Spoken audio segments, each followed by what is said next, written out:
Bem-vindos à aula 91, capítulo 13.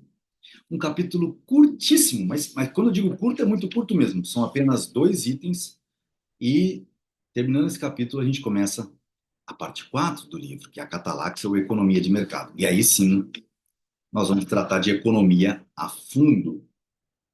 Espero que estejam gostando do curso e se dedicando, prestando muita atenção. Sem mais delongas, vamos começar a leitura deste capítulo 13, item 1. O cálculo econômico como um instrumento da ação é o título do capítulo. Cálculo monetário como um método de pensar. O cálculo monetário é a estrela guia da ação no sistema social baseado na divisão do trabalho. Olha só a importância que Mises já coloca aqui de cara para o cálculo monetário. Então, ele é a estrela guia da ação no sistema social baseado na divisão do trabalho. A gente pensa em dinheiro. É a bússola do homem que pretende produzir algo. O homem usa o cálculo para distinguir um processo de produção lucrativo dos não lucrativos, para distinguir aquilo que os consumidores soberanos provavelmente aprovarão daquilo que provavelmente desaprovarão. Todo o simples passo da atividade empresarial está sujeito a um exame minucioso a ser feito por intermédio do cálculo econômico. A premeditação de ações planejadas torna-se, com o cálculo, uma antecipação dos custos e receitas esperadas. A constatação retrospectiva do resultado da atividade passada torna-se a contabilidade de lucros e perdas.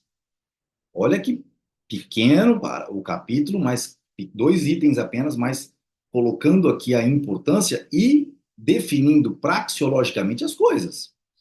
Porque quando ele diz aqui, ó, a constatação retrospectiva do resultado da atividade passada, ou seja, depois que passou e você constatou, torna-se o quê? A contabilidade de lucros e perdas. Que é essa frase final, mas a frase anterior, a premeditação de ações planejadas torna-se, com o cálculo, uma antecipação de custos e receitas esperadas.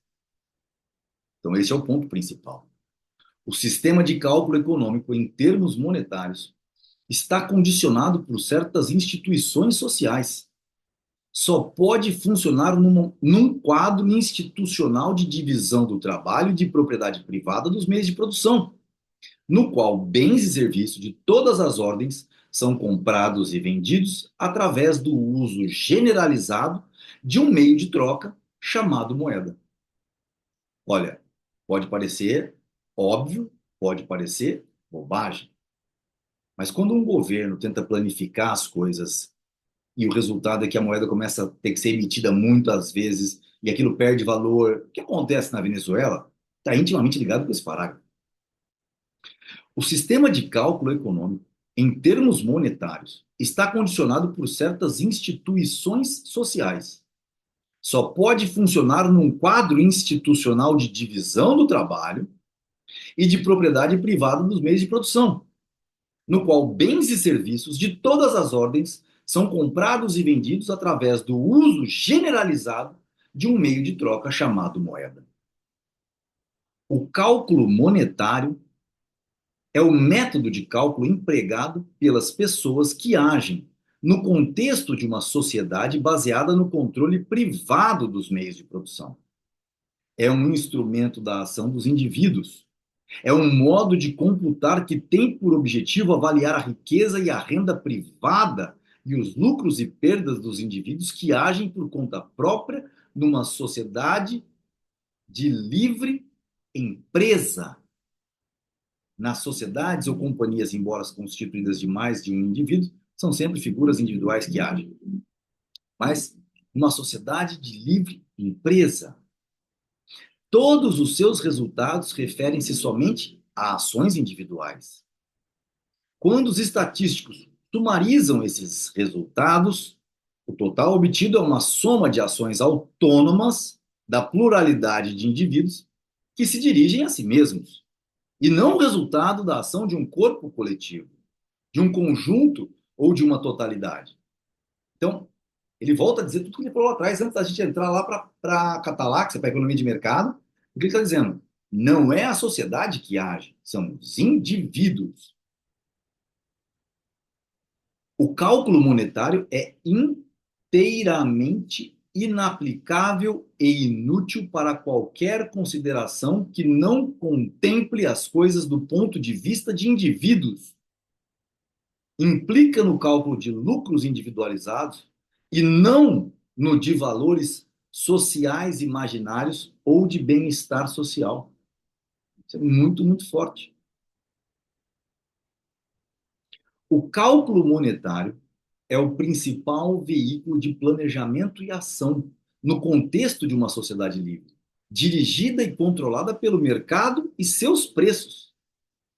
Desenvolveu-se nesse contexto e foi sendo gradualmente aperfeiçoado, na medida em que, no mecanismo de mercado, se expandia o conjunto de coisas negociadas com o uso de moeda.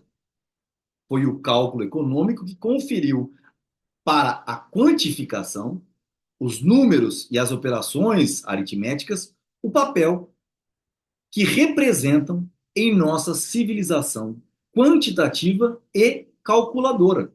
Nossa civilização que é quantitativa e calculadora, que calcula. As medidas da física e da química só fazem sentido para a ação prática porque existe o cálculo econômico. Foi o cálculo monetário que fez da aritmética uma ferramenta na luta por uma vida melhor. Proporciona um modo de usar as conquistas obtidas em experiências de laboratório para diminuir o desconforto de maneira mais eficaz, como eu já havia dito. Você não usa qualquer solução plausível fisicamente na engenharia. Você usa um cálculo monetário sempre para tomar suas decisões.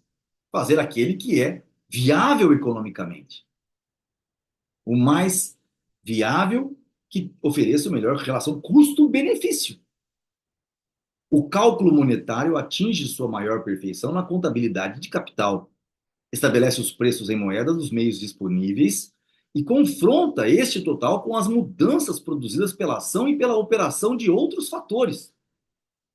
Esta confrontação mostra as mudanças que ocorreram nos negócios dos indivíduos e a magnitude dessas mudanças. Torna legível o sucesso e o fracasso, o lucro e a perda. Então, ele torna legível, entendível, compreensível o sucesso e o fracasso, o lucro e a perda. Intitulou-se de capitalismo o sistema de livre empresa com o evidente intuito de denegri-lo e difamá-lo. Entretanto, esse termo pode ser considerado como bastante pertinente. Evoca o traço mais característico do sistema, seu aspecto mais eminente, qual que é o papel que a noção de capital representa na gestão da livre empresa. Há pessoas para as quais o cálculo econômico é algo repugnante, não querem ser despertadas de seus devaneios pela voz crítica da razão. A realidade lhes aborrece, preferem fantasiar sobre um mundo de oportunidades ilimitadas. Incomoda-lhes a maldade de uma ordem social onde tudo é primorosamente calculado em dólares e centavos. Consideram seus resmungos de desaprovação como um comportamento nobre, digno dos amigos de espírito, da beleza e da virtude em contraposição à baixeza ignóbil e à torpeza dos Babbitt. Babbitt, termo tirado do livro, do mesmo título do escritor norte-americano Sinclair Lewis, é empregado nos Estados Unidos para designar depreciativamente empresários ou homens de negócios. Entretanto, o culto da beleza e da virtude, a sabedoria e a busca do conhecimento não são prejudicadas pela racionalidade de uma mente que conta e calcula. Pela atitude, se trata apenas de aquela atitude se trata apenas de devaneio romântico que não pode prosperar diante de uma crítica séria. O calculador de cabeça fria é o censor severo do visionário estático. Nossa civilização está inseparavelmente ligada aos métodos do cálculo econômico. pereceria se tivesse de renunciar a essa preciosa ferramenta intelectual da ação. Goethe tinha razão em qualificar a contabilidade de partidas dobradas como uma das mais belas invenções da mente humana. Todo mundo sabe que são as partidas dobradas, né? São a forma como os contadores fazem o lançamento de ativo e passivo. E é verdade. Esse é o ponto-chave. Então, a gente encerra esse item 1, entendendo a profundidade que o cálculo econômico, que o cálculo monetário impõe à nossa vida moderna, à sociedade, o que ele nos traz de benefício. Tá certo, pessoal? Nos vemos na próxima aula, no item 2 desse capítulo 13. Até lá.